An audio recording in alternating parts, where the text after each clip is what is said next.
महाराष्ट्र राज्य दळणवळण आणि माहिती तंत्रज्ञान विभागाच्या राज्यस्तरीय मूल्यांकनात सांगली जिल्ह्याचे उल्लेखनीय यश मिळवले असून सांगली जिल्ह्याने राज्यात प्रथम क्रमांक पटकावला आहे।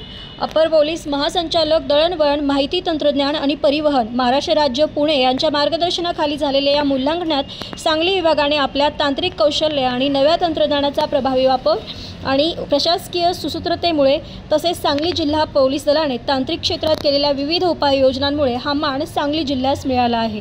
निवडणुकीच्या पार्श्वभूमीवर अतिरिक्त रिपीटर उभारणी करून मुख्य नियंत्रण कक्षाशी संपर्क ठेवण्यात आला होता। पोलीस अधीक्षक संदीप गुघे यांच्या मार्गदर्शनाखाली पोलीस ठाणे अंमलदार यांच्या कक्षामध्ये सीसीटीव्ही कॅमेरे बसवून त्याचा फीड पोलीस अधीक्षक कार्यालय येथे उपलब्ध करून दिला आहे। त्यामुळे वरिष्ठ अधिकारी हे प्रत्येक पोलीस ठाणे अंमलदार यांच्याशी प्रत्यक्ष तात्काळ संपर्क करू शकतात, तसेच त्यांच्या कामकाजावर देखरेख आणि नियंत्रण ठेवण्यास सोयीचे झाले आहे। सांगली विभागाला राज्यातील 28 युनिट्समधून पहिला क्रमांक मिळाला आहे। ही बाब जिल्ह्यासाठी अत्यंत अभिमानास्पद ठरली आहे। मुख्यमंत्री युवा प्रशिक्षण योजनेअंतर्गत 4 प्रशिक्षणार्थी निवडून तांत्रिक कामात त्यांच्या क्षमतेचा उपयोग करण्यात येत आहे।